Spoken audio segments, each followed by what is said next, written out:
Yeah.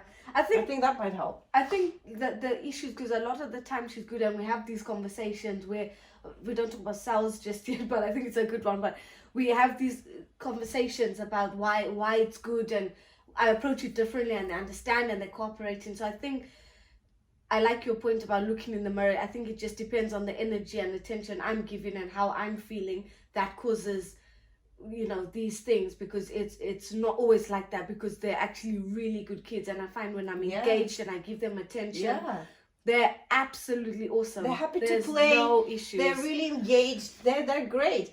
But I think also, like, even with the food situation, if you're hungry, you said yourself, I hate being hungry. But if you kept yourself being hungry and you're trying to get them fed, like, do you know what I mean? It's already frustrating just to be hungry, just to experience that. It's already unsettling. Sorry, that went down the wrong way. One thing. So, how would you deal with wasting food? So, say for example, I am completely against that, and I say we don't waste. In fact, this is one of the things I say a lot. Like, if the water is open, I say let's make it a bit less, so we're not just wasting water. We constantly say that way. We're not wasting water. Water is important. What is very important. And then I start talking to him about water, and now he does it himself. He goes himself in the bathroom to wash hands, and he says, "Mommy, I made the flow of water less, so we don't waste water." Oh, so for example, but I constantly talk about it. Yeah. Gregory says, "Oh, Mommy, can I have, you know, this snack or whatever it is?" And you give him the snack, and then he takes one bite and then throws it on the floor. Well, he doesn't do that. How would you? Yeah. Because Zara's done that, like, well, but one or two times in the car where she's asked for a snack. I've given it to her, and because she doesn't want it, she drops it on the floor, and then she has this cheeky face. Other times she'll give it to me. It's like, "Mom, here," and other times she. So let's go to the core. It's not the fact that she threw the food. It's the fact that she has no respect for it. Where does that stem from? So we then have to go back. So with Gregory, I always talk about food. If anyone watched anything on our channel, you'll see we do a lot of stuff on nutrition. And I just think the talk about nutrients is so important. And Gregory is on a pescatarian diet. So he does try meat occasionally. I do introduce it now, but primarily it is vegetables. And, you know, we talk about organic, we talk about growing produce. We watch farmers grow. Like, this is one of the things. So we're constantly talking about it, and we're saying food is so wonderful. It's so important. It's like medicine. And last time he was drinking water, and he said, "Mommy, water, it's medicine." And I said, "Yes, let food be thy medicine, medicine be thy food." You know, it's that sort of. So he doesn't. We already went through that. There were a couple of times when he was younger when he did throw food. Yeah. He did. He did it twice. That's all it took, because to me it's an important topic. So I addressed it instantly. I was like, "No, we don't do that. Food is very important. This is not something we waste. This is not something we throw. If you don't want something, you use your words and you tell me, 'No, thank you.' But food, we don't waste and we don't throw it." And I'm not often talking to him like this. So I only do that when it's really important. And I only did it twice. It has never, ever happened again. Yeah. Because I think there has to be a bit more of that, like, maybe more awareness of the importance of it, because I think there's no respect or appreciation. Start talking what is food. Watch instead of just cartoons, watch something about the farmers, how hard they work for us to have this food, for us to have these potatoes, for us to have these strawberries. It's an enormous, it's probably one of the hardest jobs in the world.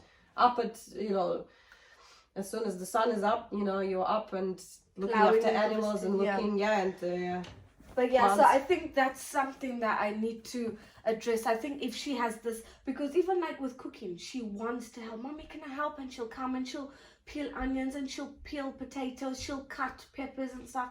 She wants to help, and then she snacks it, like tastes it while she's cooking, and it's like a really happy experience for her, and she wants to put it in the pot. Add why it's important. Add why. So every time I give him peppers, I say, "Did you know there is more vitamin C in peppers than even in oranges? And what is vitamin C good for?" Every time he takes his vitamins, we go through, omega-3, what is it good for? It's good for our brains, it's good for our eyes, you know, and we go through this. And so every time he eats, we just keep on reinforcing, so he knows it's good for him. And then he even says, "Oh, sugar, that's no good for you. Ice cream, ugh, no good for you. That's no good." But that only comes from conversations. It's not an affirmation. I don't make it into a rule or something. It's just through talk and explanation, but it's a constant thing. It's a constantly, every time we eat, we're like, oh, isn't that nice? That's pure protein. Like, he's really into shrimp these days. Oh. Because he loves ocean life. So we have this encyclopedia on ocean life, and he knows that there are 5 oceans, and we look at it. He knows like sea urchin and all these things that, cool. you know, really cool. But the main thing about it, he saw the shrimp.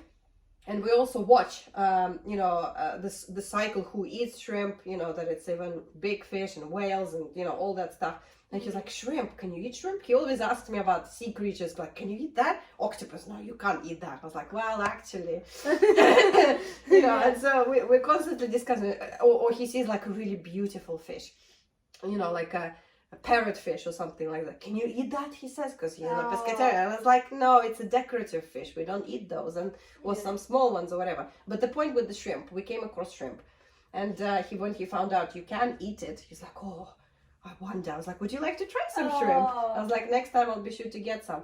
So, and then when he eats it, I'm like, well, that's pure protein. Do you know how much protein is it? Why do we need protein? For stronger muscles. And he always says, I'm so strong, mommy, I'm so strong. Oh, yeah. You know, so it's a constant conversation rather than what needs doing. I try to change the narrative to verbalizing what things are for. Yeah. And why they're good, instead of, to use your word, like, if I had an expectation, instead of how he needs to behave to fit that expectation. We're flipping the narrative to what things their purpose is for. Mm-hmm. And why it's good. Yeah, because I think I need to focus more on food and make, because I find like if I do picky things or I put food at the dinner table and I let her dish for herself, let her cook, like she helps cooking the food, then I'm like, Zara, do you want, I said, thank you for helping me in the kitchen. Now it's moved to the hot pot. This is really hot, it's dangerous, it can burn, because sometimes I'll hold her and let her stir a little bit. Yes. I'm like, do you want to still help, mommy? Do you want to set the table? And she gets a knife and a fork and a plate and a cup, and she goes around setting the table. And then if I put the food on the table, she'll dish, and I'm like, right, dish what you want to eat, and if you want more, you can have more. So we do that, and she really loves it. So I think if I just have more of the conversation about why the it's actual important, food way, yeah. So the process stuff. she respects, right? So there is the respect for the process of how you set in the table. Yeah. Now attention to the actual food. Let's Yeah. bring respect and attention to that, and let's see if she changes her behavior. Because I think like she'll have a snack and she doesn't want, like, if it's an accident and it drops on the floor or whatever, that's absolutely fine. Like, I have no problem with that. But where it's intentional on purpose because I don't want it, and then she's just chucking it and she just doesn't care, that really annoys me. It really annoys, because like, you can't waste food. Yes, and I'm like, we don't waste food because there's other children out there that don't have food. Food is good for us. Like, if you don't want it, someone else can have it. We can maybe give it to daddy or Zach or mum. Like, just give it to me rather than throwing it on the floor. Yeah.